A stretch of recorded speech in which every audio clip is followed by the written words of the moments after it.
L'histoire d'Alpine est aussi l'histoire d'un homme, Jean Redélé. Redélé a l'esprit d'un homme d'affaires, mais au fond de son cœur, c'est un coureur automobile. Dans les années 50, il participe à de nombreux rallyes dans les Alpes françaises, au volant de sa Renault 4 chevaux. En 1955, il crée sa propre entreprise automobile, dont le nom et l'esprit évoquent ses expériences de conduite dans les Alpes. Ces voitures alpines possèdent un ADN de légèreté, d'agilité et de pur plaisir de conduite. Mais c'est la course automobile qui fait émerger Alpine, en particulier le rallye. On entend souvent jouer la Marseillaise, car Alpine remporte de nombreux titres en sport automobile, dans diverses disciplines, avec comme point culminant la victoire aux 24 heures du Mans en 1978 avec l'A442B. 40 ans plus tard, l'incendie s'est relancé avec succès, dans le respect de son ADN originel. Et aujourd'hui, en 2021, c'est Renault qui fait entrer Alpine en Formule 1, grâce à ses vastes compétences techniques à Viry-Châtillon, en France, et à Enstone, en Angleterre. Avec ses incroyables ateliers mécaniques, l'équipe Alpine F1 dispose d'emblée d'une expertise et d'un succès à exploiter. Sous la marque Renault, l'équipe a remporté 2 championnats des constructeurs et pilotes de Formule 1. Et en tant que motoriste, elle compte 12 titres constructeurs et 11 titres pilotes. Pour Alpine, c'est une nouvelle étape d'un voyage marqué par la passion pour la course et par les frissons de la performance pure. Un voyage motivé par l'envie de gagner et de le faire avec brio. And now is the moment that we have all waited for, the beginning of Alpine's new era in Formula 1.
Wow, the Alpine A521, it looks amazing and it's so exciting to have the Alpine name on a Formula One car.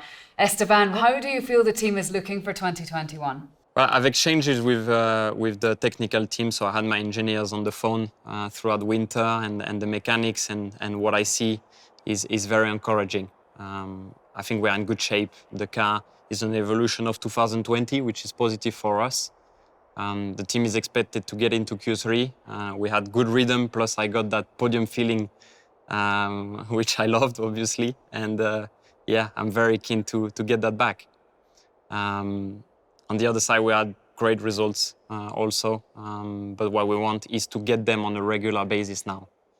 We want to aim for even more form across all type of tracks. And we are, going back to tracks that we know now for the most part, and also into a rhythm that we know on a very intense season, which we know we can do based on 2020. So yeah, now I can't wait to get going. And I'm now delighted to introduce you to 3 key people from Alpine F1 team. Alpine F1 team racing director Davide Brivio, Alpine F1 team executive director Marcin Budkowski, and Alpine CEO Laurent Rossi. Davide, in your role as racing director, I guess it's your job to try and extract the best from the drivers. Yes, just as a technical director, ensure the maximum possible performance is extracted from the chassis and the engine. I will ensure that the drivers are performing at their best. So this means getting to know them extremely well, what they need to perform, what kind of support network, and then liaising with technical team to action or create the optimal level. It's a very much a team sport. I'm very lucky to have two very excellent drivers. Fernando Alonso is one of the most determined sport people I have encountered. And he's an experienced race and championship winner, so he knows what it takes to pull a team together. He also knows the team very well, some faces from the past, but also he has spent time getting to know the newer recruits, so he will be very focused on what it takes to succeed. And Esteban is young, but just as hungry, and is very quick, as seen by his podium in Bahrain, and how close he was to Daniel by the end of the season. And now the age is rounding off. He's more focused on detail, but target feedback and less critical of himself. So looking forward to enhancing his strong points and continuing his already strong progress. What are the main differences compared to 2020 and the main challenges for this season ahead? So this year's car is an evolution of last year's contender, mainly because the regulations have forced us to carry over the same basis. However, we've worked and tried to improve every area that was left free to develop. And Pirelli has introduced new tyres for this season. They're different from last year's, but also the FIA, to spice things up a little bit, has made changes to the aerodynamic regulations that lost quite a lot of performance to the cars, and we've worked hard during the winter to try to recover this performance. Interestingly, they're actually in an area that normally doesn't really behave in the same way at the track than our tools and our simulations tell us. So it's going to be a year where, beyond getting the new tires to work with the car, it's going to be very important to get the best collaboration between the people at the factory and people at the track to develop the car aerodynamically and to allow us to realize our ambitious development program for the first few races. And that includes the driver, who are an essential part of this development loop.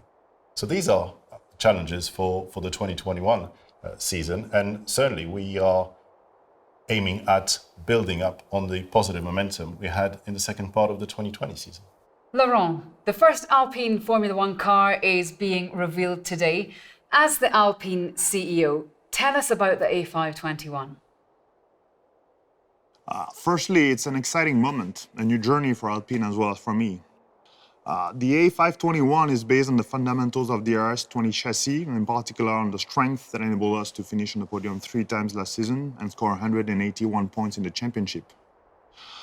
The team has made a number of changes to the chassis to comply with technical regulation and maintain its competitiveness. On the engine side, the 1-year delay in the new regulation means that we will be using an evolution of our RE28 unit.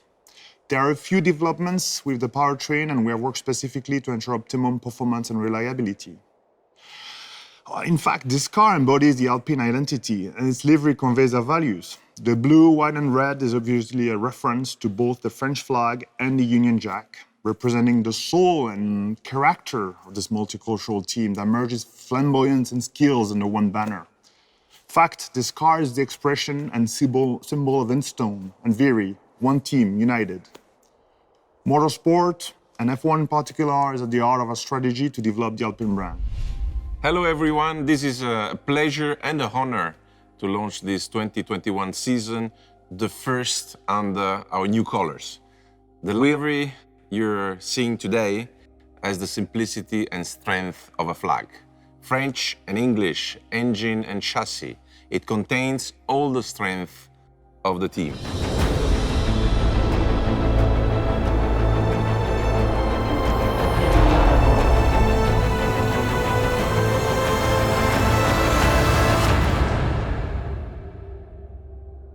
Behind the wheel of this gorgeous A521, we have a new driver lineup that I would like to say a few words about.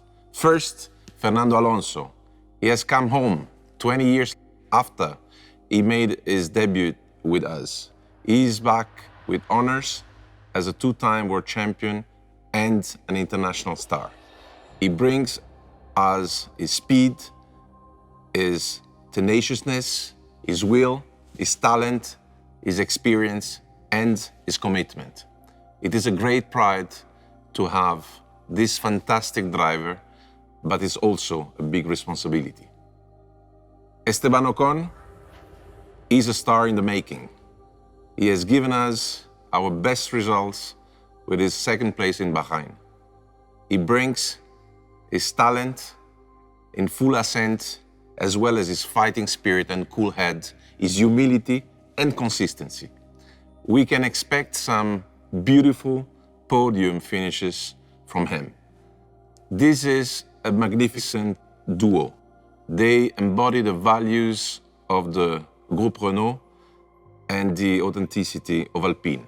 They have earned their place among the elite of motorsports out of their sheer talent. We are in Formula One for the long run, and we are here to win.